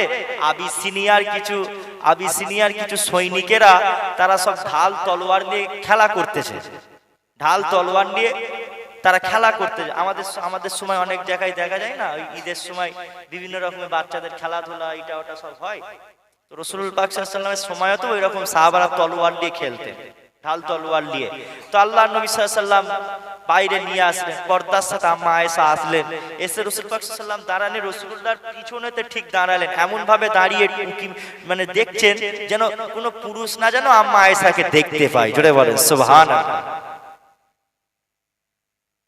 পর্দার সাথে আছে, তারপরও এমন ভাবে রাসূল পাক সাল্লাল্লাহু আলাইহি ওয়াসাল্লাম পিছনে দাঁড়িয়েছেন যেন সামনের লোক যেন কেউ না যেন দেখতে পায়। তিনিও যুদ্ধের নেতৃত্ব দিয়েছেন, এমন ভাবে দিয়েছেন পর্দার সাথে দিয়েছেন। আর আজকে মেয়েদের পর্দা জিনিসটাই উঠে গিয়েছে, পর্দা উঠে গিয়েছে, মেয়েরা ঠিকভাবে আর পর্দা করছে না। পেট খুলে রেখে, মাথায় কাপড় নেই, পিঠ খুলে রেখে ঘুরে বেড়াচ্ছে। হচ্ছে না, মাথায় কাপড় নেই, পিঠ খুলে পেট খুলে এইরকম ভাবে মানুষ মেয়েরা আজকে পর্দা করছে না, ঘুরছে। অথচ রাসূলুল্লাহ সাল্লাল্লাহু আলাইহি সাল্লাম বলেছে যেই মহিলাটা মেয়েরা মাথায় কাপড় দেয় না, বড় বড় চুল, সব চুল খুলে ঘুরতে যায়। ছোট ইয়ং ছেলেরা আমাদের 20, 22, 23, 24 বছরের মেয়েরা, 18, 19 বছরের, 17 বছরের মেয়েরা অনেকে চুল মাথায় কাপড় দেয় না, মনে করে ক্যাটরিনা কাইফ লাগছে, হেভি লাগছে, হেভি লাগছে। বুঝতে পারছেন না? যেন মনে নিজেদেরকে মনে করে জান্নাতি হুর, এমন ভাবে ঘোরে, কনফার্ম জান্নাতি ওইসব মেয়েরা নাকি। মাথায় কাপড় দেয় না, মাথায় কাপড় দেয় না। আল্লাহর হাবিব সাল্লাল্লাহু আলাইহি ওয়াসাল্লাম বলছে যে মহিলাটা মাথায় কাপড় দেবে না, ওই মহিলাটা যখন মারা যাবে, ওই মেয়েটা মারা যাওয়ার পরে ওর মাথার চুলগুলো সব সাপ হয়ে যাবে, সব সাপ হয়ে যাবে, আর ওই সাপগুলো ওই মেয়েটার মাথায় কামড়াবে। কবরে যখন ওকে যখন দাফন করা হবে, যে মেয়েটা মাথায় কাপড় দেয় না, চুলটা খুলে ঘোরে, তার প্রত্যেকটা চুল সাপ হয়ে যাবে। একটা মেয়ের যদি মাথায় কত চুল থাকে বলেন তো? একটা মেয়ের মাথায় সমস্ত চুলগুলো যদি সাপ হয়ে যায়, তাহলে কতগুলো সাপ হবে? আমরা দেখতে পাইনি। আপনার এলাকায় কবরস্থানগুলো হয়তো এরকম মহিলা আছে যার কবরে আযাব চলছে, কিন্তু আমরা বুঝতে পারছি না, যার কবরে এই আযাবগুলো চলছে, কিন্তু আমরা কি বুঝতে পারছি না। এই জন্য আমাদের কর্তব্য হবে যে পর্দার সাথে রাখার, স্ত্রীদেরকে, নিজের মেয়েদেরকে, নিজের ফ্যামিলির লোকেদেরকে সবাইকে বলা যে পর্দার সাথে চলো। কারণ কিয়ামতের ময়দানে হয়তো আল্লাহ আপনাকে জবাবদিহি করতে পারে যে তুমি যে তোমার মেয়েকে কেন তুমি পর্দার কথা বলো না? তোমার স্ত্রী, তুমি নামাজ পড়েছো, তুমি সারা জীবন নামাজ পড়তেছো, কিন্তু তোমার বউটা অন্য লোকের সাথে প্রেম করতেছে। তুমি নামাজ পড়তেছো, তোমার ছেলের বউটা অন্য ছেলের সাথে প্রেম করতেছে। তুমি বাইরে গিয়ে তুমি কাজে চলে গেছো, এদিকে তোমার বউটা কি করছে? অন্য ছেলের সাথে প্রেম করতেছে। এমন তো বহুত হচ্ছে, প্রচুর হচ্ছে এমন এমন এমন এইসব জিনিসগুলো। ছেলেরা বাইরে আছে, বউ ঘরে আছে, এদিকে প্রেম ভালোবাসা হচ্ছে অন্য ছেলের সাথে, অন্য ছেলের সাথে পালিয়ে যাচ্ছে, আবার এইসব হচ্ছে। জি, আপনি তাহলে শিক্ষা দেননি কেন? আপনি শিক্ষা দেননি কেন? আপনি পর্দার কথা বলেননি কেন? আপনি যে বলেননি, এই এই এই বাবা, তুমি তো হেভি হাসি তো, ও মণিমুক্তা ঝরে ঝরে পড়তেছে। যাই হোক, কথা হচ্ছে আপনি পর্দার কথা বলেননি কেন? এর জন্য কিয়ামতের ময়দানে যদি আল্লাহ আপনাকে ধরে, তুমি সারা জীবন নামাজ পড়েছো, কিন্তু তোমার বউটা পিঠের কাপড় খুলে ঘুরতো, মাথায় কাপড় দিত নি, পেট খুলে ঘুরতো, তাহলে এর জবাবটা কে দেবে? তোমার মেয়েটা, তুমি নামাজ পড়তো সেইদিকে চাচা, আর তোমার মেয়েটা অন্য ছেলের সাথে, বয়ফ্রেন্ডের সাথে বাইক নিয়ে আর ঘুরতে চলে গেছে, আরামবাগ হেতা হোতা করে ঘুরতে চলে গেছে। বুঝতে পারছেন না? তুমি এদিকে নামাজ পড়তেছো, আসরের নামাজ, মাগরিবের নামাজ, ঈশার নামাজ পড়তেছো, আর তোমার মেয়ে ওইদিকে জেনার কাজ করতেছে, তাহলে তোমাকে জবাবদিহি করতে হবে না? অন্তত তো আমরা যদি আমাদের পরিবারকে বলি কিয়ামতের ময়দানে, অন্তত আমাদের আল্লাহ জিজ্ঞাসা করলে আল্লাহর সামনে বলতে পারবো, আল্লাহ হয়তো আমাদের জিজ্ঞাসা করবে না। আল্লাহ জানেন যে এই বান্দাটা তার পরিবারকে বলেছিল, সে মানে না মানলে সে ব্যাপারটা আলাদা, কিন্তু আপনাকে তো বলতে হবে পর্দার হুকুম, পর্দা করার কথা তো বলতে হবে। আর এখন তো ছেলেরা এমন হয়ে গেছে, মেয়েদের দিকে তাকালে মনে করে বিশাল হেভি সুন্দর একটা দেখে ফেলেছে, একবার তাকাবে তো শহীদ হয়ে যাবে। হুজুররা বলে একবার তাকালে দ্বিতীয়বার নাকি আর তাকানো যাবে না, ঘুরে ঘুরে দেখতেছে। খালি একটা মেয়ে দেখা মানে বিরাট কিছু মনে করে, এত মেয়ে দেখে। অথচ রাসূলুল্লাহ সাল্লাল্লাহু আলাইহি সাল্লাম বলছে, আল্লাহর হাবিব সাল্লাল্লাহু আলাইহি সাল্লাম বলছে, লা তুতবিইন নাজরান নাজরা ফা ইন্নাল উলা লাকা ওয়া লাইসাত লাকাল আখিরাত। আল্লাহ নবী বলছে, কোন মহিলার দিকে যদি একবার দৃষ্টি পড়ে যায়, তোমরা দ্বিতীয়বার আর সেই মেয়েটার দিকে তাকাওনি, আর সেই মেয়েটার দিকে দৃষ্টি নিক্ষেপ করো না। কেননা প্রথম দৃষ্টিটা হচ্ছে তোমার, আর দ্বিতীয় দৃষ্টিটা হচ্ছে ইবলিস শয়তানের। কোন মেয়ের দিকে একবার তাকালে দ্বিতীয়বার তাকানো যাবে না। চোখেরও জেনা আছে, হাতেরও জেনা আছে, পায়েরও জেনা আছে, কানেরও জেনা, সব জেনা আছে। এই কিয়ামতের ময়দানে জেনাকারী শাস্তি আল্লাহ বড় ভয়ানক করেছে। এজন্য জেনার কাজ থেকে আমাদের দূরে থাকতে হবে, জেনার কাজ থেকে কি দূরে থাকতে হবে। আর সব থেকে বড় কথা, এখন আরেকটা জিনিস কালচার হয়ে গেছে বাড়িতে, যে ভাবিদের সাথে দেওররা খুব ইয়ার্কি ফাজলামো করে, ঠিক না? আর অথচ রাসূলুল্লাহ সাল্লাল্লাহু আলাইহি সাল্লাম বলছে দেওররা হচ্ছে ভাবিদের জন্য মৃত্যুর সম। কি বললেন? যে মৃত্যুর সম, দেওররা হচ্ছে ভাবিদের জন্য মৃত্যুর সম, মৃত্যুর সাথে তুলনা করেছে আল্লাহর হাবিব সাল্লাল্লাহু আলাইহি ওয়াসাল্লাম। মৃত্যু যেমন একটা ভয়ঙ্কর, ঠিক দেওর হচ্ছে একটা ভাবির জন্য ভয়ঙ্কর। কিন্তু ভাবি দেওর সব আজকে এমন হয়ে গেছে যেন একদম বিশাল সম্পর্ক। শালা বুনাই, আপনার কি বলে, বুনাই শালি সব এক হয়ে যাচ্ছে, কোনো পর্দা নেই, পর্দা নেই। রাসূলুল্লাহ সময়ে এমন পর্দা ছিল। আল্লাহর হাবিব সাল্লাল্লাহু আলাইহি ওয়াসাল্লাম আম্মা আয়েশা দুনিয়া থেকে বিদায় নেওয়ার আগে বলছে, আল্লাহর হাবিব সাল্লাল্লাহু আলাইহি ওয়াসাল্লামকে বলছে, ইয়া রাসূলুল্লাহ, আমি আয়েশা যখন দুনিয়া থেকে চলে যাব, হুজুর আমি আয়েশা চলে যাওয়ার পরে আপনি যখন আমার পরে যখন দুনিয়া থেকে পর্দা নেবেন, আপনাকে যেন আমি আয়েশার পাশে দাফন করা হয়। যদি হুজুর আমি আপনার আগে চলে যাই, ইয়া রাসূলুল্লাহ আপনি যদি আগে চলে যান, তাহলে আপনি আপনার সাহাবাদেরকে বলে রাখেন যেন আমি আয়েশাকে আপনার পাশেতে দাফন করে। আমি অন্য কোনো জায়গায় আমার যেন মাটি যেন তারা না দেয়, যেন আপনার পাশেতে আমাকে যেন দাফন করে। কারণ স্ত্রীর জন্য স্বামী, স্ত্রীর সাথে তার স্বামীর হক আছে, সে তার কাছে নাও পর্দা করতে পারে, স্বামী স্ত্রীর কাছে নাও পর্দা করতে পারে। আম্মা আয়েশা এমন করে আল্লাহর নবী সাল্লাল্লাহু আলাইহি সাল্লাম দুনিয়া থেকে পর্দা নেওয়ার পরে আবু বকর সিদ্দিক রাদিয়াল্লাহু তাআলা আনহু সাহাবাদেরকে বলছেন যে আমি আবু বকর যখন মারা যাব দুনিয়াতে,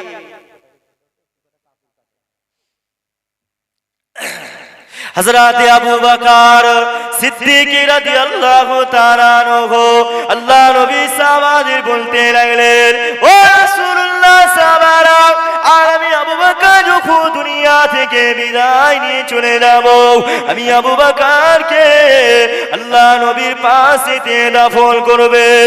এ যুবকেরা, তরুণীরা, বাপেরা, আল্লাহ নবী সাহাবা হযরত আবু বকর সিদ্দিক রাদিয়াল্লাহু তাআলা আনহু আল্লাহ নবী দুনিয়া থেকে বিদায় নিয়ে নেওয়া পরে, আল্লাহ নবী দুনিয়া থেকে পর্দা নিয়ে নেওয়া পরে, আল্লাহ নবীর 2 বছর পরে হযরত আবু বকর সিদ্দিক রাদিয়াল্লাহু তাআলা আনহু দুনিয়া থেকে বিদায় নিলেন।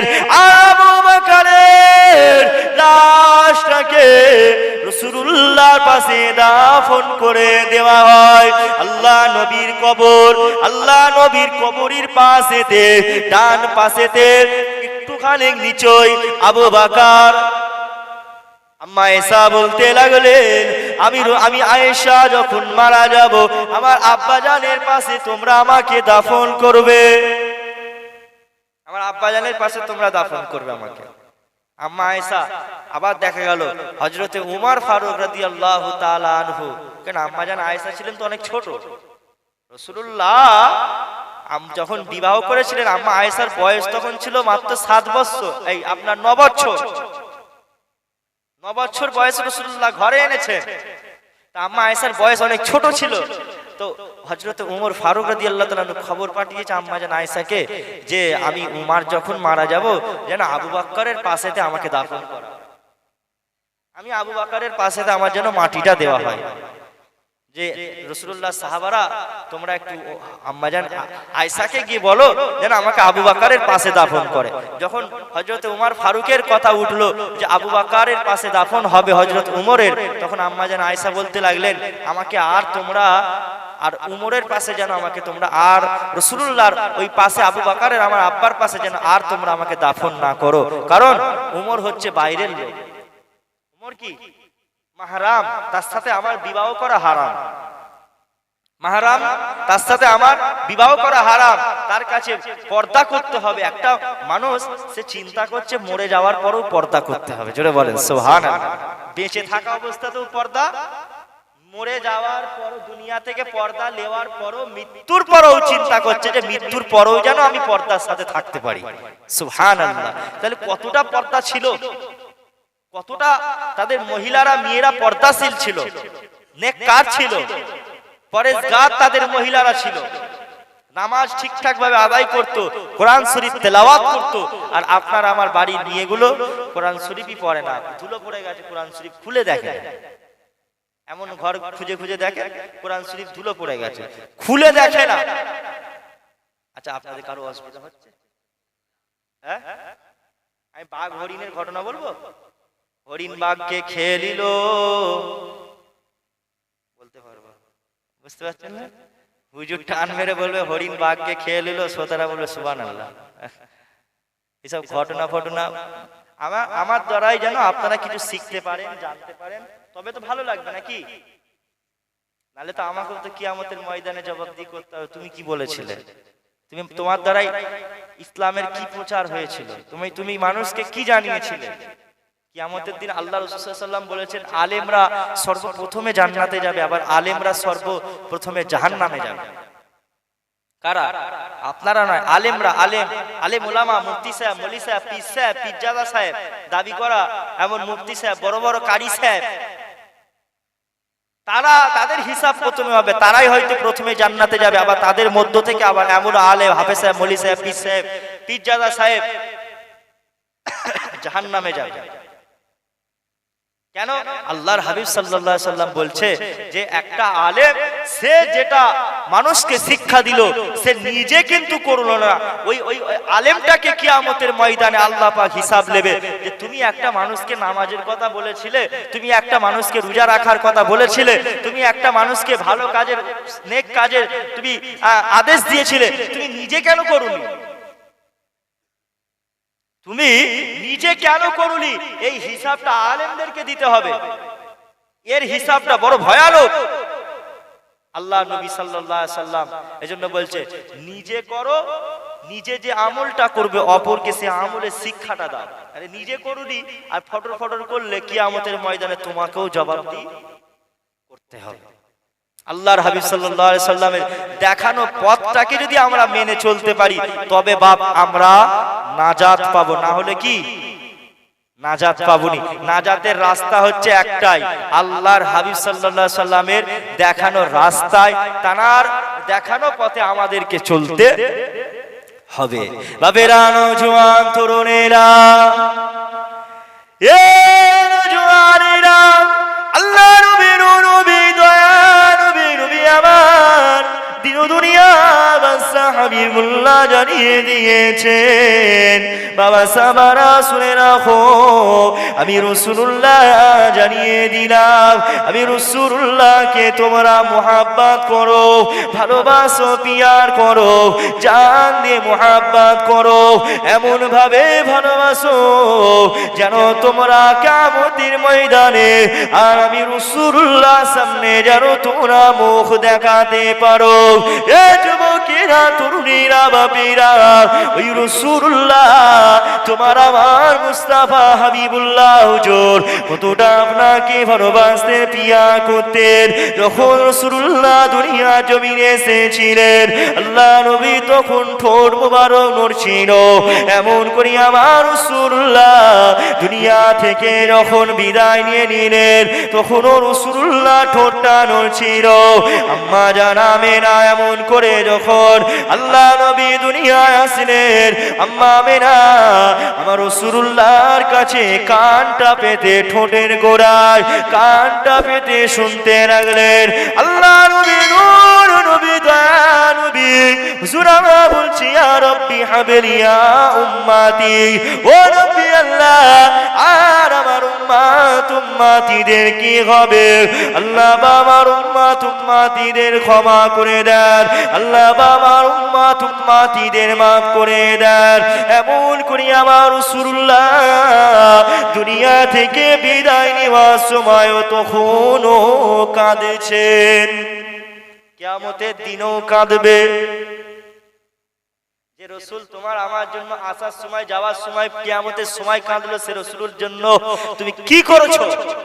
সে রাসূলুল্লাহর কটা কথা তুমি মেনে চলেছো? কিয়ামতের সময় ওই সময় আমরা কি জবাব দিতে পারবো? এজন্য বাপ ঈমান মজবুত করে কিয়ামতের সময়। এখন যে কিয়ামত খুব বাকি আছে তা না, কিয়ামত খুব নিকটে। পৃথিবীর অবস্থা বুঝতে পারছেন না কতটা খারাপ হয়ে গেছে। হত্যা বেড়ে গেছে, হত্যা বেড়ে গেছে, চারিদিকে খুন খারাপি, মানুষ মানুষকে মারতে ভয় পাচ্ছে না, মানুষ মানুষকে মেরে ফেলে দিচ্ছে। জেনা ব্যভিচারের কাজ বেড়ে গেছে। আল্লাহর হাবিব সাল্লাল্লাহু আলাইহি ওয়াসাল্লাম বলছে রাস্তায় ওপেন জেনার কাজ হবে। কত রাস্তায় ওরকম ছেলেরা তাদের ভালোবাসাকে নিয়ে, গার্লফ্রেন্ডকে নিয়ে জেনার কাজ করছে, ওপেন জেনার কাজ করছে। কত পার্কে চলে যাচ্ছে ছেলেরা, দিনের বেলায় গিয়ে জেনার কাজ করছে, রাস্তায় জেনার কাজ করছে। আল্লাহর হাবিব সাল্লাল্লাহু আলাইহি ওয়াসাল্লাম বলেছিলেন কিয়ামতের পূর্বে ঘটবে। বুঝতে পারছেন? আল্লাহর হাবিব সাল্লাল্লাহু আলাইহি ওয়াসাল্লাম আরো বলেছে কিয়ামতের পূর্বে যখন কিয়ামত নিকটে চলে আসবে, দুনিয়ার জমিনে মুসলমানদের উপরে অত্যাচার শুরু হয়ে যাবে।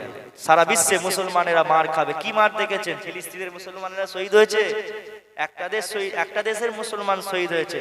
আল্লাহর হাবিব সাল্লাল্লাহু আলাইহি ওয়াসাল্লাম বলেছে যে গোটা বিশ্ব থেকে ওইরকম 80% মানুষ, বেশি শতাংশ মানুষ মুসলমান সব শহীদ হয়ে যাবে। মুসলমানরা মার খেয়ে খেয়ে খেয়ে খেয়ে মুসলমানরা কোল ঠাসা হয়ে যাবে, প্রচুর মারবে মুসলমানদের। তারপরে বিজয় আসবে, তারপরে বিজয় আসবে। আজকে ইরানের সাথে ইসরায়েলের যুদ্ধ চলছে না? হক বাতিলের সাথে যুদ্ধ চলছে। কিছু কিছু লোক বলছে আরে ইরানের লোকেরা তো শিয়া, ওরা হচ্ছে শিয়া, ওরা মুসলমান নয়, শিয়ারা মুসলমান নয়, ওরা যে যুদ্ধ করছে ওদের পক্ষপাতিত্ব করলে হবে না বলছে। কিন্তু তারা তো আমার ফিলিস্তিনের মুসলমান ভাইদের জন্যই লড়ছে নাকি? ইসরায়েলে হচ্ছে ইহুদিরা হচ্ছে বানি ইসরাইল। বানি ইসরাইল কারা? ইসরায়েলের জাতি কারা? মুসা আলাইহিস সালামের জাতিকে, মুসা আলাইহিস সালামের কওমকে বানি ইসরাইল বলা হয়েছে কোরআন পাকে। তানার কওমকে বানি ইসরাইল বলা হয়েছে। আমরা যেমন উম্মতে মুহাম্মাদি, আমরা কি উম্মতে মুহাম্মাদি সাল্লাল্লাহু আলাইহি সাল্লাম, আমরা রাসূলুল্লাহর উম্মত। তারা তেমন বানি ইসরাইল ছিল, সে জাতি ছিল, তারা হচ্ছে অভিশপ্ত জাতি, ইহুদি জাতি। ইহুদি যাদেরকে বলা হয়েছে তারা হচ্ছে অভিশপ্ত।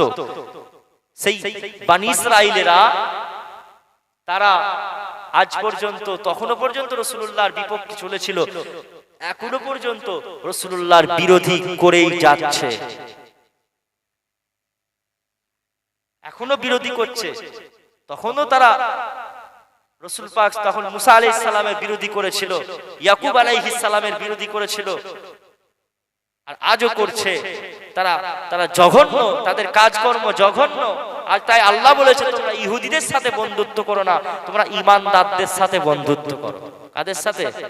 সম্পর্ক রাখো ঈমানদারদের সাথে। আমরা ওই জন্য ইরানের পক্ষে থাকি। আমরা কি ইরানের পক্ষে থাকি। আর সৌদি আরবের মুসলমান দেখেন, সৌদি আরবের নেতারা সব আমেরিকার পাঁচাটা দালাল হয়ে গেছে। ঠিক না চাচা? আপনি ফোন দেখেন,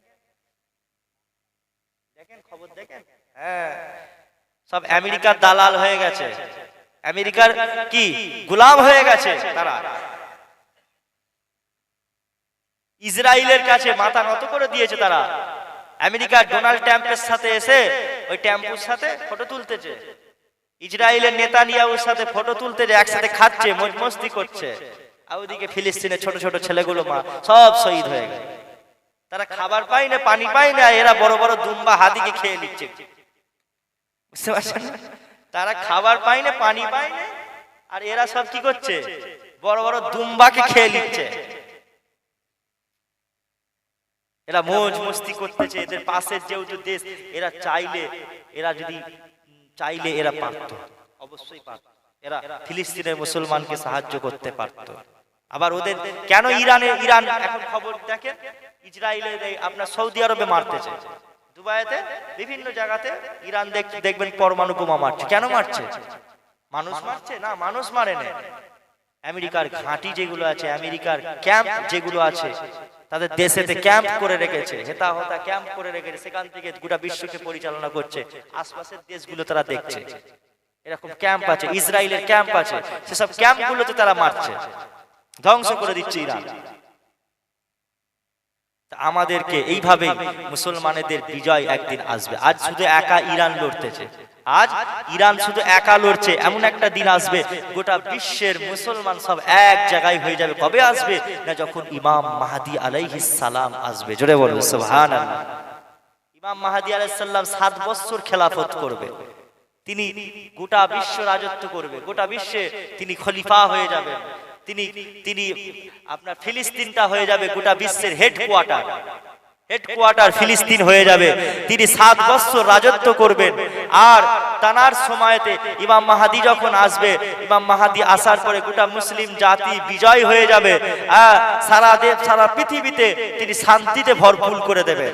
তিনি দুহাত ভরে ভরে মানুষকে দান করবেন, দুহাত ভরে ভরে দান করবেন। তিনি দান করাতে দ্বিধাবোধ করবেন না, তিনি দান করাতে দ্বিধাবোধ করবেন না। আর ইমাম মাহদীর পরে দাজ্জাল আসবে। কে আসবে? দাজ্জাল আসবে। দাজ্জাল ইমাম মাহদী থাকাকালীনই দাজ্জাল আসবে। দাজ্জাল এসে সে নিজেকে রব বলে দাবি করবে, আল্লাহ বলে দাবি করবে, কিন্তু তাকে যারা আল্লাহ বলে দাবি মেনে নেবে তারা সব জাহান্নামী। এমন করে দাজ্জালের পরে আবার ঈসা আলাইহিস সালাম আসবে, এসে দাজ্জালকে হত্যা করে দেবে। দাজ্জাল গোটা পৃথিবীর জমিনের মানুষের ঈমান লুটে নেবে। কিন্তু মদিনা শরীফে সে যখন ঢুকতে চাইবে, মদিনা শরীফে তখন 7টা দরওয়াজা থাকবে। 7টা দরওয়াজায় দুটো করে ফেরেশতারা তলোয়ার নিয়ে দাঁড়িয়ে থাকবে। তলোয়ার নিয়ে যখন দাঁড়িয়ে থাকবে, ফেরেশতারা অপেক্ষা করবে দাজ্জাল কখন আসবে। দাজ্জাল আসলে ফেরেশতারা মেরে দেবে। দাজ্জাল ফেরেশতাদের থেকে মদিনা শরীফে ঢুকতে পারবে না। এভাবে ঈসা আলাইহিস সালাম দাজ্জালকে হত্যা করবে। দাজ্জালকে হত্যা করার পরে আবার একটা ফিতনা চলে আসবে, ইয়াজুজ মাজুজ আসবে। আবার একটা জন্তু আসবে যেটার নাম হলো, যাই হোক আমার এক্ষুনি মনে পড়ছে না। তারপরে এভাবে আস্তে আস্তে কিয়ামত হয়ে যাবে। মানুষ এমন, যখন কিয়ামত হবে ভালো মানুষদের উপরে কিয়ামত আসবে না। যখন কিয়ামত আসবে তখন গোটা বিশ্বের জমিনেতে মানুষ কিন্তু কম থাকবে, এত মানুষ থাকবে না। কারণ হচ্ছে যখন ফোরাত নদী থেকে সোনা বেরোবে, সোনার পাহাড় বেরোবে। অলরেডি ফোরাত নদীর পানি শুকিয়ে গিয়েছে, অনেক শুকিয়ে গেছে, আগের তুলনায় বহুত শুকিয়ে গেছে, অল্প পানি আছে। একটা সময় আসবে ফোরাত নদীর পানিটা পুরোপুরি শুকিয়ে যাবে। ওই নদী থেকে সোনার বড় বড় পাহাড় বেরোবে। গোটা বিশ্বের নেতারা আপনার আমাদের যদি এই সময় যদি হয়, নরেন্দ্র মোদীও চাইবে যে ওই সোনাগুলো আমি লবো, ওই সোনার পাহাড়টা আমি লবো। নরেন্দ্র মোদী দেখা যাবে 5 লাখ সৈন্য পাঠাবে, বড় বড় অস্ত্র নিয়ে ওই সোনার পাহাড়টা আনতে পাঠাবে। আমেরিকা চাইবে আমি লবো, পাকিস্তান চাইবে আমি লবো, ইসরায়েল চাইবে আমি লবো, বাংলাদেশ চাইবে আমি লবো। এভাবে গোটা বিশ্ব, গোটা পৃথিবী যুদ্ধ লেগে যাবে। সবাই বলবে আমি ওই সোনার পাহাড়টা লবো। আল্লাহ নবী বলেছে যখন ওই সোনাগুলো আনতে যাবে, কেউ কিন্তু সোনায় হাত দিতে পারবে না, সবাই ওখানে সব মারা যাবে। আল্লাহ নবী বলেছে তোমরা খবরদার ওই সোনার লোভে পড়ে যেন তোমরা যেও না। ইমাম মাহদী আসবে, তার নেতৃত্ব মেনে চলে, তার হাতে বায়াত হয়ে তার সহবতে থাকো।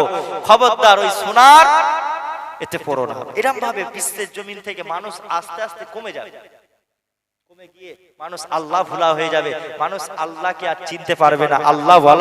আল্লাহ ডাকটাই মানুষ ভুলে যাবে, আল্লাহ বলে ডাকটাই ভুলে যাবে। তারপরে কিয়ামত নাজিল হবে। যখন কিয়ামত হবে আসমানটা ফেটে পড়বে, জমিনটা ফেটে উঠবে, আর সমুদ্রের পানিগুলো আল্লাহ পাক বলছে উথলে উঠবে। চাঁদটাকে আল্লাহ পাক আসমান থেকে ফেলে দেবে, সূর্যটাকে আল্লাহ পাক আসমান থেকে ফেলে দেবে জমিনে। এমন করে কিয়ামত হয়ে যাবে, সমস্ত মানুষ উলঙ্গ অবস্থায় উঠবে। আম্মা জান আয়েশা সিদ্দিকা রাদিয়াল্লাহু তাআলা আনহা বলতে লাগলেন, ইয়া রাসূলুল্লাহ, কিয়ামতের দিনে যখন সবাই উলঙ্গ অবস্থায় থাকবে, সবাই যখন হাসরের ময়দানে উলঙ্গ থাকবে, ইয়া রাসূলুল্লাহ, আমি আয়েশার দিকে কি, আমার দিকে কেউ কি তাকাবে? আল্লাহ নবী বললেন, না, তোমার দিকে কেউ তাকাবে না। কারণ মানুষ সবাই নিজেদের আমল নিয়ে ব্যস্ত থাকবে, মানুষ সবাই নিজেরা চিন্তিত থাকবে আর উলঙ্গ অবস্থায় থাকবে। এভাবে আল্লাহ নবী বললেন কিয়ামতের ময়দানে। আল্লাহ নবী আম্মা জান আয়েশা জিজ্ঞাসা করলেন, ইয়া রাসূলুল্লাহ, হুজুর আমি আপনাকে কোথায় পাবো? আম্মা জান আয়েশা হুজুরকে বললেন, আমি মিজানের দাড়িপাল্লার কাছে থাকবো। আমার গুনাহগার উম্মতিদের যাদের নেকির পাল্লাটা হালকা হয়ে যাবে, আমি রাসূলুল্লাহ আমার শাহাদাত আঙ্গুলটা রাখবো, রাখার সাথে সাথে মিজানের দাড়িপাল্লা ভারী হয়ে যাবে। জোরে বলেন সুবহানাল্লাহ। এভাবে আমি রাসূলুল্লাহ সাল্লাল্লাহু আলাইহি সাল্লাম ওই পুলসিরাতের কাছে থাকবে। কোথায় থাকবে? পুলসিরাত। আল্লাহ নবী বললেন পুলসিরাত। যখন পুলসিরাতটা আপনার পার করতে বলবো, যখন মানুষ পুলসিরাত পার হবে, তখন আমি রাসূলুল্লাহ পুলসিরাতটা পার করে দেবো। জোরে বলেন সুবহানাল্লাহ।